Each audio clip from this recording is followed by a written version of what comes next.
Oh, for sure. Love it. You just hear the 24-inch small outside? 23. Good evening. Tonight we're learning Maseches Shabbos Daf Kuf Lamed Hey, 22 blot from the end of the Masechta. Just 3 weeks shy until we were able to say that we were Messiahing one of the longer Masechtas in Shas and a beautiful one at that Maseches Shabbos. Tonight we are on the bottom, starting from the bottom of Kuf Lamed Dalet Amud Beis, and we're starting about 9 lines from the bottom at the 2 dots, Gufa. Yesterday we learned a din in regards to Rechitza, by a baby, by a bris, and we also learned an ancillary din about healing wounds. So here is the din that we learned, Gufa, always a quote from a text that we have already seen. Amar Rab, ein monin chamin v'shemen me'al gabe maka b'Shabbos. We do not hold back from adding hot water and from adding oil, used as a healing agent, from a wound on Shabbos. So Shmuel Amar, Shmuel argues, nosein chutz l'maka b'shoses v'yor l'maka. You're allowed to put on the ointment. Utaka are, that's totally fine. However, you have to put it on in such a way where it will then drip down onto the wound and not be placed directly on the wound. Basically, the Gemara asks a question against the first shita that we saw, which is Rab, which implied that we were able to then put the medication directly on the wound. What does it say in this source in the Tanaim? Ein nosnim shemen v'chamin al gabe moch litain al gabe maka b'Shabbos. Directly, a source in the Tanaim, directly against the shita of Rab, who says you can go directly. Answers the Gemara, no. Over there, it wasn't because of the halachos of wound care on Shabbos. Hasam mishum schita. We were concerned that maybe you would do schita, so this could even be understood according to Rab. Next question against Rab yet again. Tashma ein nosnin chamin v'shemen al gabe mochshe al gabe maka b'Shabbos. Very clear, exactly like a quote from Shmuel, came out word for word. And there we see that you are not allowed to do that. Answers the Gemara. Hasam nami mishum schita. Question against Rab. The Gemara answers with the same exact answer, which is that no, Rav could even fit within this source in the Tanaim. What we were concerned about is a secondary concern of schita. However, even with all of that, and maybe because of all of that, the Gemara says, Tanya Kavasya de Shmuel, we in fact have a raya that supports the shita of Shmuel, and he holds as follows. The Brisa holds as follows. Ein nosnen chamin v'shemen al gabe maka b'Shabbos, aval nosnen chutz l'maka b'shoses v'yor l'maka. We are allowed to allow the medication to drip down onto the wound, but we cannot apply it directly to the wound. Tanu Rabbanan, the rabbis taught us 4 lines from the bottom of Kuf Lamed Dalet Amud Aleph. Nosnin al gabe maka moch yavesh. You're allowed to put dry cloth. The svog yavesh, which is a dry sponge. Avalo gemi yavesh. You cannot put a dry reed. Below ksisin yaveshin. Ksisin yaveshin. That's seemingly the same thing as the moch yavesh. That's the Gemara's question right here. Kasha ksisin aksisin. It seems to be a contradiction in this very source. How so? Take a look at Rashi, because I would not have known this without Rashi. Rashi is very clear here. 10, 12 lines up in Rashi, Rashi says, Reisha Deshari Moch Yavesh, Dahainu Ksisin, the Seifa Asar Ksisin. They're the same exact thing. 2 things listed in the Mishnah, the same exact thing. So there we have a Shail of Ksisin. Ksisin answers the Gemara, Lokasha, B'chadati, Ha Be'atiki. One is talking about a new bandage. That's a helpful bandage. Ha Be'atiki, and one is a used bandage. Have you ever seen like a gemach for used band-aids? So here the Gemara is saying that the new bandages work better than the old ones. And one is mutter and one is not mutter. The one where we said at the beginning of the Mishnah that nosnin al gabe hamaka moch yavesh, that's a used band-aid. But the one at the end where we say that it's usher, that's a new one, and that one works better. And then Rashi says that explicitly in the next Rashi. The Ramaschal Chadati. Rashi says Chadashim shelo hayu al gabe maka me'olam masu. Those heal atike lo masu. The ones that are old do not. Continuing in the Gemara, Amar Rabbi Shema Mina Hani Ksisin Masu, that these types of new garments are able to do a better job of healing. We said in our Mishnah last night, and yesterday, Safek Vandrogonus, we spoke about a person who's a Safek. We saw yesterday that there's a machlokas, even within Rashi himself, about what Safek meant. Does Safek mean Safek Shmini in regards to the day? We're not sure what day it is. Or does Safek mean Safek Shmini in regards to the month? There was an assumption in the Chazal, in the times of the Gemara, that a baby that was born in month 8 of gestation is a nefel, just done for. The baby is not going to live. In fact, the baby is muktzah, which is a wild idea. We'll see later today that was the case. And the mother had to nurse in a unique way because she couldn't even pick up the baby. A wild scenario. Now, nowadays, we know a little bit differently, and maybe Mishtana. Whenever we see these types of conflicts between how the Gemara assumed that the sciences were and how they are today, there's always a machlokas. Is it Mishtana Hatvaim? Did things change in nature, or did they misunderstand? Can Chazal misunderstand? Is it Chazal proper? How do we define Chazal? Is it only Amoraim? Is it only Tanaim? a little bit difficult to understand. But here, that is one of the assumptions of what the word suffix and androgynous has mentioned is a child who is presenting with both reproductive organs of male and female. Tan Rabbanan. And what is the source to teach us that those are problematic, at least according to the Tanna Kama? Because we saw in our Mishnah that according to Rabbi Yehuda, that a bris for an androgynous is allowed. Once he has the acre, then it's permissible to do the bris. It says the Gemara, or lasso, v'yamashmini imobasar or lasso vadai doches haShabbos. When there's a vadai orla, then of course we do the bris on Shabbos, turning to the top of Kuflam and Aleph, lo safek doches haShabbos. But when there is a safek, then we're not allowed. Or lasso vadai doches haShabbos, v'lo androgynous doches haShabbos. Now, according to the Tanna Kama, as mentioned, that if there's an androgynous, someone presenting with both anatomies, male, female, there he said that is not doches haShabbos. Rabbi Yehuda Omer, androgynous doches haShabbos, v'anush Karesh. Not only is the androgynous doches haShabbos, but the opposite side of that coin would also be true, that if he never got a bris because he's an androgynous, let's say he's a grown adult. So there's a din in the Rishonim. Do we say that you're chayiv kares every day as an machlokas Rambam Rabbi? Do we say that at every day that you don't have a bris milah as an adult, you're chayiv kares, or only if you die without having had a bris, you're chayiv kares? That's machlokas. So according to the Shita, this is a raya, this is a smach for the Shita that holds that every day that you don't have a bris, you're chayiv kares. How so? Because what do we see here? That if an androgynous, his day to get the bris is on Shabbos. I don't know how that's possible. How could that fall out that a gadol could have a bris on Shabbos? So it's a little difficult to understand. Either way, the Gemara says v'anush kares. If he doesn't ever get a bris because of that, his onesh would be kares. The Gemara continues 4 lines down. Or lasso vadai doches haShabbos. Again, continuing in the same pattern. If the orla is a vadai orla, then it's doches haShabbos. The lo nolad ben hashmashos, as we've discussed, a baby born during ben hashmashos, he as well is not doches haShabbos. As mentioned, we define it as a 50-minute stage from the beginning of Shkias HaChama until Teisach Kochavim 50 minutes. Or lasso vadai doches haShabbos. Lo nolad kshehu mahul doches haShabbos. This is going to be the focus of our Gemara for a little bit about a baby who was born mahul. In my narrow experience of, 1,000 plus circumcisions, this is extremely rare. I've never seen a baby born totally mahul. I have seen babies with orlas that are super short, like let's say 30, 40%, much more complex circumcisions. You can't use a shield. There's not enough skin to put in the shield. Those are where you mark with a sterile pen and you do freehand circumferential cutting to make sure that everything looks nice. But you can't use a shield. It's not a regular procedure. Totally different animal. I don't know if babies are born mahul. I've never heard of a case nowadays where someone's totally born mahul. Nevertheless, we know Moshe Rabbeinu, there are stories about people who are born mahul. But here is a question like this. Let's say, or lasso vadai doches haShabbos v'lo nolad kshehu mahul doches haShabbos. So if a person is born mahul, then there's no bris. What is there to do? There's no bris. Beis Shammai omrim tzarach lahatif mimenu dam bris. Beis Shammai was of the opinion that if someone was born mahul, then he needed hatafas tam bris. Beis Hillel omrim eino tzarach. Beis Hillel was of the opinion that he does not need hatafas tam bris. All of this is Tanna Kama land. Amar Rav Shimon ben Elazar lo nechluku Beis Shammai uBeis Hillel. They only argue in regards to someone who's born mahul al nolak shehu mahul shetzarach lahatif mimenu dam bris bibnei she'or lakvushahu he. Everyone, that's where the lo nechluku Beis Shammai uBeis Hillel al nolak shehu mahul. Everyone agrees where a baby is born mahul that needs hatafas tam bris. That's not the question. He's arguing in the Tanna Kama. The Tanna Kama says that's where the question is. Says Rabbi Lazar, says Rav Shimon ben Elazar, that's not the question. The question, that's pashut that they need a hatavas dam bris. The only question is al nechlaku al ger shenizgar kshehu mahu, on a ger who's converting. Some of them, unfortunately, pick up. Why are you calling him a ger before he has mahu? He's a goy. So some of them, unfortunately, pick up on you're not a ger until you're mahu. You can't have it both ways. You're not. There's no partial Jew. There's not like a 20%. All right, there's 3 parts of Mila. There's Mila, Tefillah, and Kabbalah Mitzvah. So I've done 2 out of 3. You're 66%. No, you're a Goy Doraisa. And you're obligated to be Mechal Shabbos. When we had NCSYers who were not Jewish, we forced them to be Mechal because they're Goy Shabbos Chayiv Misa. We obligated them to be Mechal Shabbos. And not so much the language of the Gemara here requires some teaching. Either way, Al Manechliku, according to Rav Shimon ben Elazar, what was the Machlokas Beis Shammai Beis Hillel? It wasn't about whether or not a person who was mahul needed a hatafas tam bris, but rather in regards to gershon is garik shehu mahul shebeis Shammai omrim tzarach lahatif mimenu dam bris ubeis Hillel omrim ein tzarach lahatif mimenu dam bris. Just a machlokas in the Gemara about these ideas. Halacha l'maisa, we paskin that when we do hatafas tam bris, we require it in all cases. We require it by a ger. We require it by someone who is mahul. We require it by someone who had a bris, by the moel, who was not a kosher moel. He's a mumar. He doesn't keep halacha. He's not shomer Shabbos. We also require it in a case where the bris was done too early, a bris was done at night, a whole bunch of scenarios. In none of those cases do we make a bracha. The only one that even has a smach is a baby who's born mahul, but even then, we pass that we don't make a bracha, as far as I understand.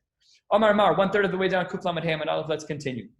We learned the lo safek doches haShabbos. We said that by orla so vadai, that when we know for sure that there's an orla, so then when it's an orla vadai, then we do a bris. But if it's a safek, so then we do not.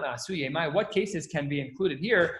So this is an idea that I already mentioned about babies born during month 8 of gestation. This is what the rabbis taught us. Ben shiva mechalel and alav Shabbos. If a baby's born in month 7, so then we can do a bris on day 7, on day 8. Uven ches ein mechalel and alav Shabbos. And if a baby's born in month 8, as mentioned, we're not going to go into this sugya, but a baby born in month 8, he is treated as a nefel while still alive, and he's not allowed to have his bris on day 8. Ein mechalel and alav Shabbos. You can have bris on day 8, just not on Shabbos. Safek ben zayin, safek ben ches. What if we don't know when he was born? We don't know exactly when you conceive, and now we know better than they knew, but even we don't really know. We know within a range of time, approximations, because we can approximate ovulation way better than they could. We have a be'erech, we have a clue, but a lot of women don't know when they ovulate within their cycle, so it's very hard to tell. Either way, back in their time, when there was a suffix, whether the baby was born in month 7 or month 8, ein mechalel and laves haShabbos. Why? Because ben shmona harehu ke'even ve'aser letaltalo. It's a wild idea that this baby that's born in month 8, we treat him like an even, that he is actually muksa, and there's an iser tiltal. That's crazy. There's an iser tiltal on a child. Aval imo shochet umenikto mipnei sakana. The mother can lean over the baby to nurse. An iser tiltal mipnei sakana. Take a look at Rashi, way above us, 5 inches above us, about 1/4 of the way down in the Rashis. Dibur hamaschal mipnei sakana mipnei shecholav harbe bedadeha. She's carrying a lot of milk and there's a lot of pressure. Umevia lidecholi. Tosfos does not understand this at all. You don't have to have a sakana sachayim to nurse. So some of the Baalei Tosfos were of the opinion that the sakana was a difference. It wasn't on the mother, but it was on the baby. The baby might die without being nursed, but the mother, if she's in pain, she can express milk herself. What is this whole sakana? You don't have to be a sakana. You just be asked to chol she'ein bo sakana. It's still mutter for a woman to express milk. That's why many times women who are, let's say, women who are bottle feeding, but they're still producing milk, they pump on Shabbos with a machine that's left on a timer, and they just spill out the milk. That's fine. She's a chol she'ein bo sakana. Barely that. So it's very machlokes Rashi Tosfos here. What's going on? Okay. Says the Gemara, Itmar Rav Amar Halacha Ketana Kama. Rav says we paskin like the Tanakama, going back up to the case of the baby that's mahul. Ushmuel Amar Halacha Krib Shimon ben Elazar. Let's review the sheet. Says I'm going back up. I'm just keeping a place here halfway down. I'm going back up to the 7th line. It says Velo Nolad Shehumol Doches HaShabbos. And there was a machlokes Beis Shammai in regards to a baby that's mahul, if he was able to get his hatafas dam bris. And Rav Shimon ben Elazar said there's no machlokes there. Everyone agrees in that case that he needs hatafas dam bris because of orla kfusha. Okay, so let's see what the case is here. Rav paskins like the Tanakama that that's where we have a machlokes between Beis Shammai and Beis Hillel about a baby who's born mahul. Ushmuel Amar, there is no machlokes about that child who's born mahul, but rather only about a child that's gershoni's gayer. Amar and Ushmuel Amar halacha Krib Shimon ben Elazar. Rav Ada bar Ava, very sad story. Rav Ada bar Ava isiyad lehahu yenuka kshehu mahul. Rav Ada bar Ava had a baby who was born without an orla. He was trying to find a moel to do the bris on Shabbos, right? He was trying to find within his shita. He's trying to find the shita. See if he can get the bris at Tleisar Mahuloi. He tried to find 13 moalim ad Shavia Krus Shavcha until he himself did the bris and he damaged his child. He did something that damaged his child permanently. These are irreparable. So this raises a number of halachic issues. First of all, the implications of the Gemara is that he must have been a moel. Because the din is that unless you're a mumche, you're not allowed to do a bris on Shabbos. Your first bris, for example, cannot be on Shabbos when you're a moel. It's not allowed. So there's a subtle diuk in the Gemara that he must have been a moel. So then why was he finding somebody else? It's a good question in the Gemara. But the point is he was trying to find a moel and he ended up damaging his child. Omar, and he said, Teisili, Magiali, I deserve this onesh. De avre adirav, because I paskined like Shmuel to say that it's mutter to do on Shabbos. The tafas dam bris is mutter to do on Shabbos. Amar le Rav Nachman, you think that the only person you violated was the shita of Rav? Rabbi Rabbi, you are much more rebellious than that. The Shmuel lo avar.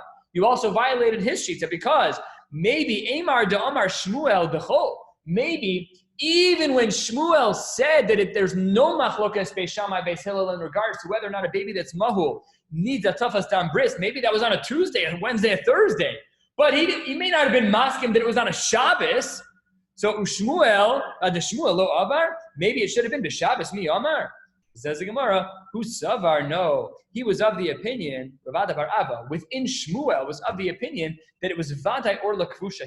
This idea of orla kvusha is that when a baby is born mahul, we assume halachically that there is skin. It's just tucked down.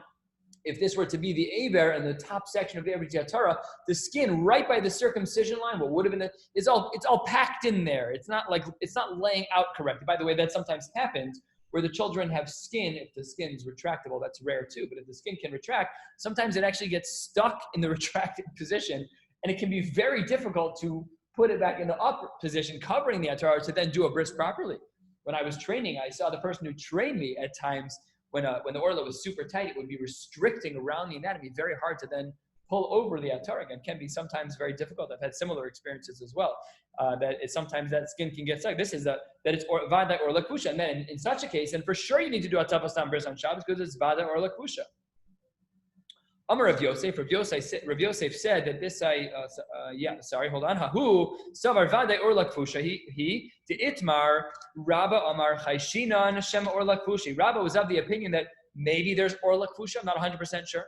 But Rav Yosef Amar Vadai or Lakushi, for sure that by a case of a baby that's born mahul, for sure that there's or Lakusha, and that works out with the shita of Shmuel that maybe even Shmuel would have allowed a bris on Shabbos, a tafas on bris by a baby that's mahul because it was or Lakusha. Amar Rav Yosef Mina Aminallah, how do I know that there was or Lakusha? And that's how I knew the baby should have had a tafas on bris on Shabbos. The Tanya, the Brisa writes, Rabbi Eliezer HaKafar Omer, Lo nechleku beis Shammai beis Hillel al nolad kshehu mahul shetzarach latif menu dam bris.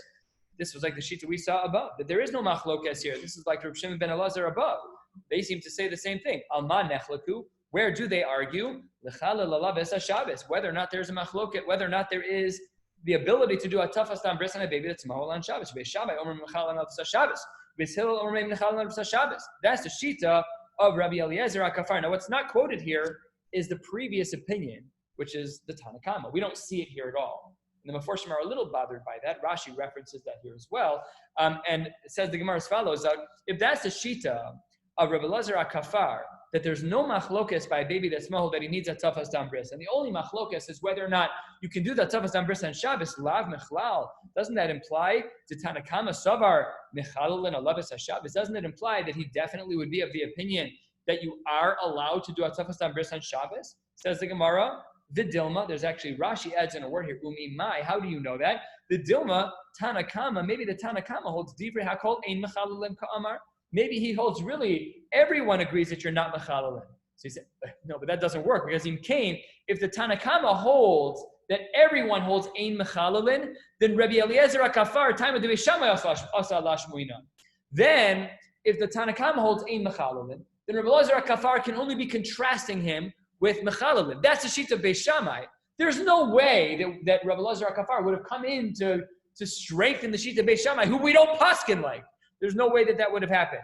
So says the Gemara, but that's not true. Dilma hachi kamar. Maybe it could have been like this. Maybe lo nechleku Beis Shammai Beis Hillel b'davar zeh. Maybe there was no machlokes at all, and that was the sheet of the Tanna Kama. So that's how the Gemara concludes here, supporting the possibility that maybe a bris can be done on Shabbos. A tafas on bris can be done on Shabbos for a baby that is mahul. We're now going to enter into a sugya, and I've already made a slight reference to this a couple of times, that we're never allowed to do a bris before day 8. Well, according to some of the Amoraim and Tanaim, that was not necessarily true. And here we're going to see some shitas where one is allowed to do a bris even prior to day 8, provided that the woman had no tumah. How does that happen? A C-section. And let's say, for example, that that's true, that tumah and mila on Shabbos are inextricably bound. Then if that's true, then if a woman has a C-section and there wasn't enough dam to make her tumah, there's no dam leda for sure, then the bris cannot be held on Shabbos if it's a C-section. And that's taka the din. We paskin that way, that we do not do a C-section because of that. Well, not because of tumah. We pass him for other reasons. We'll see. Maybe not today, but we'll get to it shortly. But anyways, this is what the Gemara is going to entertain, is these two worlds of whether or not we say that the day of Shmini by Bris Milah is bound to this idea of Tuma, yes or no? Let's see. 4 lines from the bottom on Kuf Lamed Hey Amud Aleph. Let's go. Amar Ravasi, Kol she'imo tmea leida nimo l'shmona. If the mother has Tumas leida, she delivered the baby naturally. Yes, bris is on day 8. V'chol she'ein imo tmea leida ein nimo l'shmona. She does not have the bris. The baby does not have the bris on day 8. Rashi, 5 lines, 6 lines from the bottom. Dibur Masel Kol she'ein imo tmea leida kigon yotze dofen. A baby born through the wall, a baby born through C-section, a non-Jewish woman who gives birth, and the next day she converts, no waiting at all. Bris is day 1. Wild. If there's no Tumas Leida C-section, forget about day 8. The bris is day 1. There's a huge nafkamin here. I'll just share this with you. Let's say that this happens all the time in hospitals. Let's say that a secular Jewish woman has a C-section. And instead of waiting to do a bris on day 8, she does a bris on day 1 in the hospital, and the doctor happens to be frum.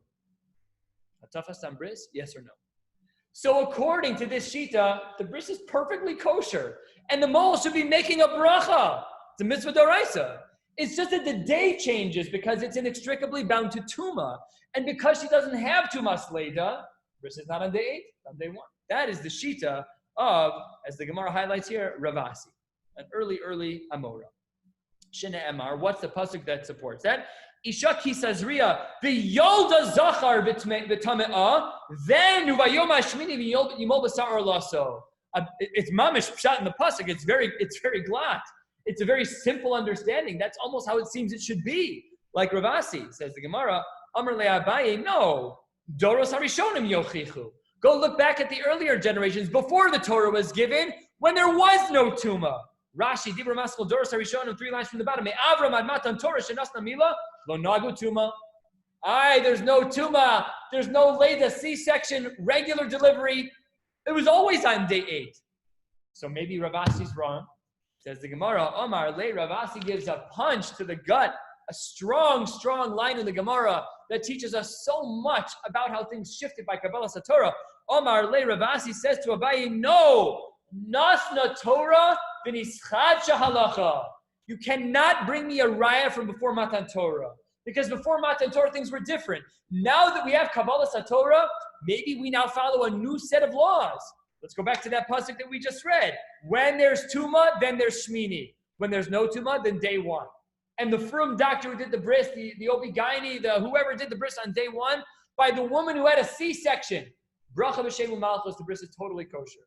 The nafkamina, whether or not we do a tafas dam bris by day 8.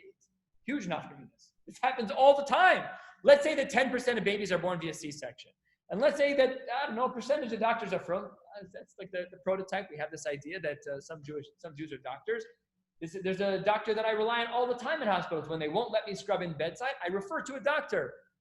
Dr. Laxer in Skokie, can you please go scrub in? Sure, no problem. He does the bris. He does it on day 8 bedside by the mother. Perfect. So that would be the nafkamina between these two shitas. And this idea, I'm using it here in the micro sense by Bris Milah, that Nasna Torah, the Niskacha Halacha, but this idea has expansive implications in regards to how we view Halacha with the shift of Matan Torah. How did marriage happen prior to that point? How did marriage happen after that point? Then we had a ksuba, then we had kedushin, everything changed. Marriage, the Rambam explicitly writes it, that marriage prior to that point was very different. You basically would meet a woman, you'd agree to get married, and you were married. It was a very simple process. It didn't look like marriage does now. That is because of this idea of Nasna Torah, B'nischacha Halacha. Says the Gemara, Eini, is this really the Shita of Rabbi Yossi, that Tuma and the day of the bris are inextricably bound? Itmar, we have a statement from the Amoraim, Yotze Dofen and Mishiesh Lo Shtei Orlos. If there's a baby who is born via C-section, or a baby who has 2 orlas, Rashi, 2 shitas, Shtei Orlos, second line, Rashi says, Shnei Oros Ze Al Ze, a double layer of orla, 2 orlas. Never seen that. The Amrillah, some say, the Amrillah Shnei Gidin. No, he was malformed entirely. He has 2 anatomy, he has 2 avarim. And therefore, yes, so in either of these cases, either by C-section or this, machlokes Rav Huna v'Rav Chia bar Rav Chad Amar Mechalolin Alavis HaShabbos v'Chad Amar Ein Mechalolin. And maybe we would qualify that and say as follows: Ad kan lo pligi elo lechav Alavis HaShabbos aval l'shmona v'adai mahalinan lei. Maybe we would say that there are only machlokes between them, between these two Amoraim about the case of Yotzei Dofen and Shtei Orlos, is only in regards to Shabbos. But maybe Yom HaShmini is an assumption, and therefore Rav Yossi, Yotzei Dofen, day one. You said they were inextricably bound. So here we see that they're not. Says the Gemara, no, he would just argue, it just depends what's going on. Yom HaShmini, it wouldn't apply if in the case of the Yotzei Dofen, but it would apply in the other case, in the case of the Shtei Orlos. So he would just have to make this Mishnah fit. This source, it's not even a Mishnah, it's just a source in the Amoraim. He'd have to make it fit within his Shita. And this is Kitanoi. The rest of this Gemara is relatively quick moving. And just to frame things out, we're going to have a machlokes about 4 different constructs in which we have bris milah in regards to children born at home, and with when this was the case, when there was a purchasing of a maidservant. So let's start with this Gemara Kitanoi, this machlokes that we have between Rav Asi and Abaye in regards to whether or not day 8 is tied to Tuma. We have a source in the Tanaim that reflects this. Kitanoi, 7 lines down, 6 lines down. Kuf Lamed Hey Amud Beis. Let's continue. There is a scenario where someone is born in a house and his bris is on day 1. And there's another child when it's born on day 8. There's a time when we make an acquisition of a person, and the bris of that child will be on day 1. And sometimes we make a purchase of a maidservant, and then her child's bris is going to be on day 8. What are these 4 things? Says the Gemara,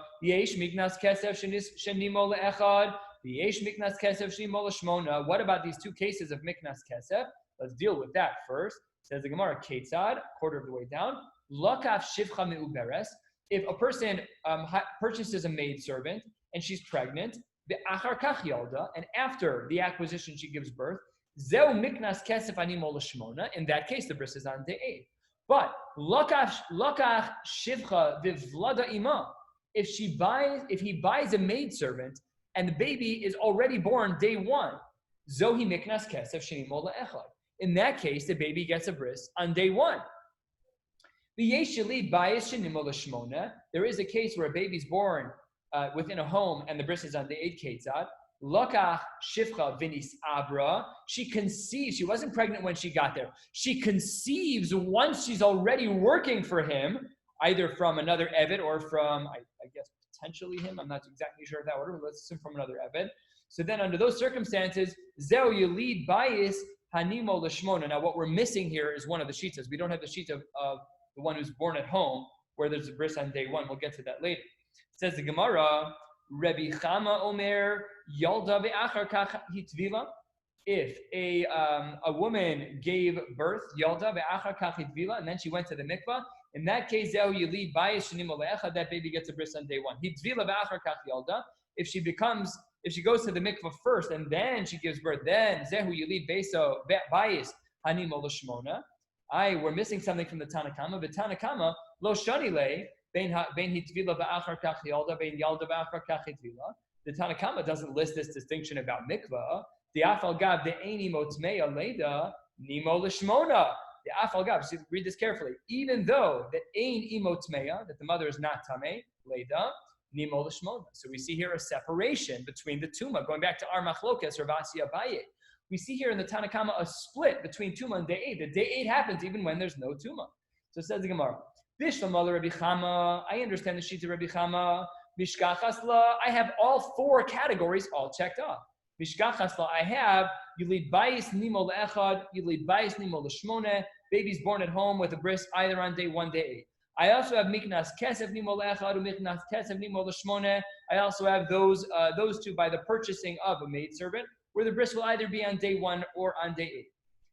Yolda ve'achar kachit vila zehu, and then we go through each of the 4 according to Rabbi Chama. Yolda ve'achar kachit vila, if the baby was born first, as mentioned above. and then she goes to the mikvah. You lead bias sheni mola echad. That's where we have the bris on day 1. If the mikvah is first, and then she has the babies that you lead bias sheni mola shmone. And then the next two are miknas kesef, the purchase of the maidservant, nimo the shmone. The baby gets a bris on day 8. Kigon shalokach shivcha meuberes, where his purchase of a maidservant is when she was pregnant, but then she goes to the mikvah v'achar kach yolda. And the last case, the fourth case of Rabbi Chama, is miknas kesef nimol echad. When is the bris on day 1 by the purchase of a maidservant? Kigon shalokach zeh shivcha v'zeubra. When the person and the maidservant were purchased separately. I understand Rabbi Chama shita all together. It makes perfect sense. I have all 4 shitas. I know what all 4 of them are. But the Tanakama was missing one. Ela the Tanakama. Bishlama kulhu mishkachas, that we have almost all of them, but we're missing one. Ela yelid bayis nimol le'echad heche mishkachas la. What was the case of where a baby was born, yelid bayis, he was born at home, where the bris is on day 1? So answers the Gemara on behalf of the Tanakama, and we're going to close with this. Amar of Yirmiyah belokeach shifcha le'ubara. I'm not buying the maidservant for the maidservant. I'm buying the maidservant's child. I don't need the maidservant. I want the maidservant's child for whatever reason. So then how does this work out? Says the Gemara, Hanicha, I could understand that would work. Leman de Amar kinyan peiros lav ke kinyan haguf dami. Listen to this idea. If you buy the peiros, it's different than the tree. If you buy the child, it's different than the maidservant. Do we say that when you buy the pre, that it's distinct? It's separate of the, it's going to be separate of the tree, or do we say that they're the same? If you say that the peiros on the tree and the one are the same, then when you buy the ubar, you bought the shifcha. And if we say that they're separate, then fine, I could understand this sheet of Rami Barcha of the Tanakama. If you want to say that the purchasing of the fruits are the same as the purchasing of the tree, and you can't separate them, then ma'ikal meimar. What would you say in such a case? Amar Bisharshia, how would we answer that fourth case of a yelid bias with the bris on day 1? Velokeach shifcha al menas shelo lehadbila, when you are purchasing a maidservant with specific intent not for her to go to the mikvah, and in that case the bris would be on day 1. And this very long Gemara that started 7 lines from the top of the page is honestly only brought to highlight the fact that these 2 shitas of Rav Asi and Abaye as to whether or not there is a link between Yom Hashmini and Tuma, and the day of whether or not the woman had a Tumas Leda, whether or not those things are connected. Now, halacha l'maisa, we do paskin that a C-section does not violate Shabbos or Yantif. It does push off a question of why. Is it because we paskin on Kravasi? Is it because it's not considered a Leda because of the Psukim? So in Psak, that's a good, the Psak is clear. The Lumdus is not necessarily so clear, at least to me. So we'll stop here. I think there's actually a question here. Sorry, there's 5 questions here. Oh, okay. Got people just asking where we are. Okay. Wishing you all a beautiful night. We'll pick up tomorrow night with Daf Kuf Lamed Vav. Good night, everybody.